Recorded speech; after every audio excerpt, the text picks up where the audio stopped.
Hey everybody, I'm Chris. Thanks for watching. Let's talk about Alex Collins, the Ravens running back.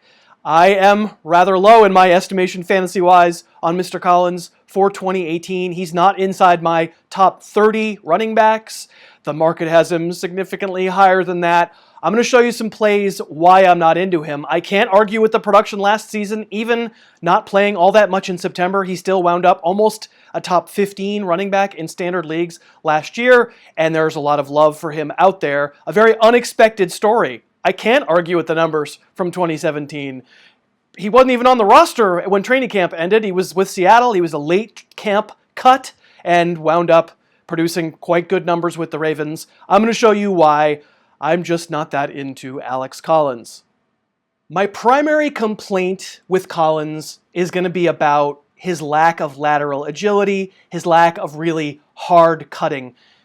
He doesn't really have that thing where he sees what's going on soon enough to get laterally quick and explode outside. On this run, he does get outside. It's essentially after he runs into his own blocker, or I guess the blocker's running into him. But what I noticed here was, all right, you get outside, great.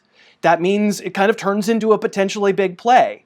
And it's the running back, and he's in space against a safety. One-on-one, if you get by Jabril Peppers here, you got a long run on your hands. And I think the exceptional backs can make this move, but watch Collins. The cut is sort of four-footed. It's sort of like, not even, it's 1-2, 1-2. It's like, it takes him a while to bring the ship around, as I like to say. He doesn't take evasive action fast enough, and Pepper, a good player, but Peppers makes a play that I think there's some running backs who get away from.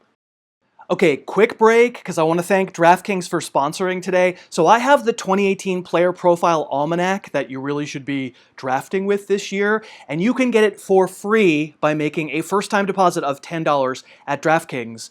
Normally it costs $17, so this is a pretty good deal. All you have to do, click the link that's below me in the show notes of this file. It'll take you over to DraftKings. Register, make a first-time deposit of $10, and that's it. Within 24 hours, we will send you the PDF. You'll get the 2018 Harris Football Player Profile Almanac. It's 200 plus pages. It's a PDF. It's got a lot of stuff in it, incredibly detailed with stats and film rankings and tons of jokes about the players. So I think you'll want it before you draft. It's a really fun read. Thank you. This is a great offer from DraftKings. I hope you'll take advantage of it. Let's get back to some Alex Collins plays. Let's do it again. This is 3 weeks later against the Raiders. It's Collins on a draw. Safety blitz. Perfect setup for a big gain. It's a dream. It's exactly what you want. Reggie Nelson comes on the outside. He slips. Collins gets an alley. He's a pretty decent angle on the corner here. That's number 21, Sean Smith. He puts his left foot into the ground hard. He can't really change direction on that one leg. He needs one more step to make the cut and get turned upfield. I think a special runner puts that left leg in the ground and goes. I think Le'Veon Bell turns this into a 20-yard gain, but Collins needs the extra step. It allows Sean Smith, the corner here, time to get over, and the tackle is made. Let's do it again. These aren't hard to find when you go through Alex Collins' film. Another play call that should set up well. The Titans defensive line here, they slant to their left.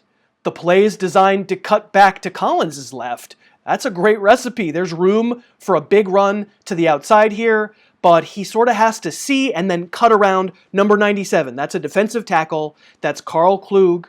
And Klug maybe even kind of knows he's in trouble here. You can see that he lunges back against the grain. He's like, oh, I better get my body. I'm going the wrong way. I better get my body. And he gets him. I think with a hard cut there, and maybe even with some hard acceleration, Collins gets free. Now, let's be fair. Collins had a good year. Let's not show one play and say, like, see, he can't cut. Here's a nice run against Jacksonville. He does see it, and he does turn it up, and he makes the man miss. I think it's a little easier. In this case, it's number 44 there. That's Miles Jack. And Collins is sort of more cutting off the outside line rather than sort of squaring up against him, right? But I'll admit it, Collins turns this into a good gain, and he does it himself. Again, I say watch the cut. When I see a back rounding off his cuts like this, Again, on this one, there's those 4 footfalls. You can just see his legs are kind of pitter-pattering as he makes the change of direction. It tells me he's not a hard cutter. As such, obviously, he can make plays. He makes a play here. He's not an elusive player. I think most times you don't get a lane shows up on this play. Often you have to make guys in the NFL miss yourself. Next criticism is going to be about long speed. So this is a Steeler game. He's going to make a long play. This is a 50-yard gain. And that's 50 more yards than I made on this play. So let's not sniff at 50 yards, but repeatability is very important. Did Collins do anything spectacular on this play? Sometimes there's just an alley. Watch the blocker here, number 86, Nick Boyle. That is the mother of all cut blocks. He takes out not 1, but 2 Steeler defenders. By the time Collins gets there, it's a convoy. Nobody's in his way. I think a decent job with a stutter where he makes the safety, J.J. Wilcox, miss there. It's not going to count that as a broken tackle. It's fine. But watch him when he gets in the open field. There's no juice there. Watch Joe Hayden run him down. Hayden is more than 5 yards behind him. Takes him less than 10 yards to catch up to him. There's not a long speed there. Here's another one. This is a lack of speed, misdirection pitch. You have one job, Alex Collins. You are responsible on this misdirection play for the defensive end. You have to be able to beat Everson Griffen around the edge. And you can't beat Everson Griffen around the edge. That's pretty much a foot race there. And you're 60 pounds lighter than that guy. The truth is, Everson Griffen is a super freak and ran a significantly faster 40 time at his combine than Collins did at his, no matter what their weight. And Collins probably isn't going to win on that foot race, but you want your running back to be able to come close to winning on that foot race. Now, on the other hand, here's a pretty typical example of what Collins did well last year. He's not super fast. He doesn't cut super hard, but he's a physical runner, and I think he has some decent vision. This is a long run against the Bears. It's not really about moves. I don't really ever see him do anything super smoothly here or even super violently here. Even anything that's all that deceptive, it's fine, it's good. It's sort of a weaving run with a cutback against number 59, but let's be honest, it's a very slow cutback. Sort of a 2-footed, kind of just running away from Danny Trevathan. Not coincidentally, Trevathan's recovering from a torn patellar tendon here. Listen, we take the yardage, but on the podcast, when you hear me talking about someone being a weaving runner, like it's kind of a slam, yeah, it's kind of a slam. It's not an every week thing that you get open space like this without having to do something, without having to accelerate really hard or cut really hard. Something else Collins is good at. For a 210-pound back, not a big dude, the kid has power. Not really in terms of acceleration, but in terms of balance, a little Kareem Hunt in him. There's some similarities in the way they pinball off of tacklers. This is against Minnesota again.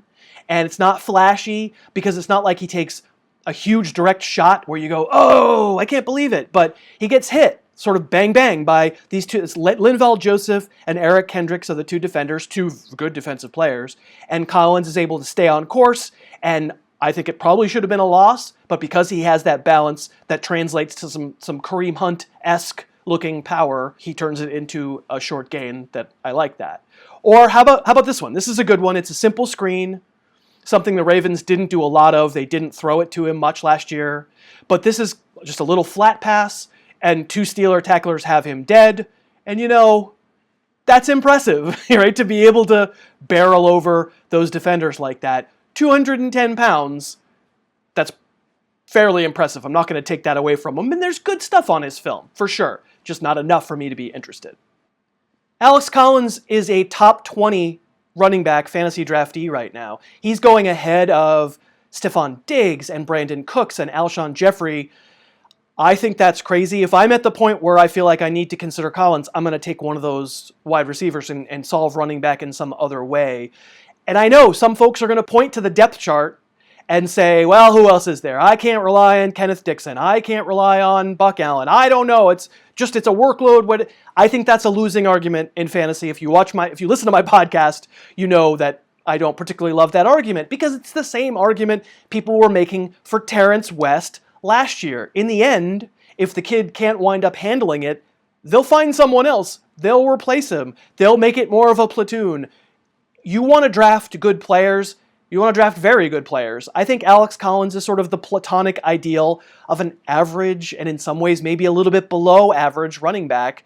I'm going to be surprised if it's a repeat, and I'm not going to own him on any teams this year.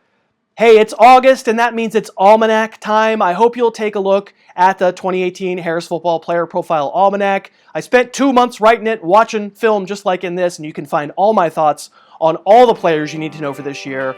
And thank you very much for watching. See you next time. Thanks so much for watching. Please, please, please smash that like button, write a comment, tell us who else you'd like to see us review film on, and of course, best of all, please subscribe to our channel and then click that little bell above the subscribe button and you'll be notified whenever we post a new video.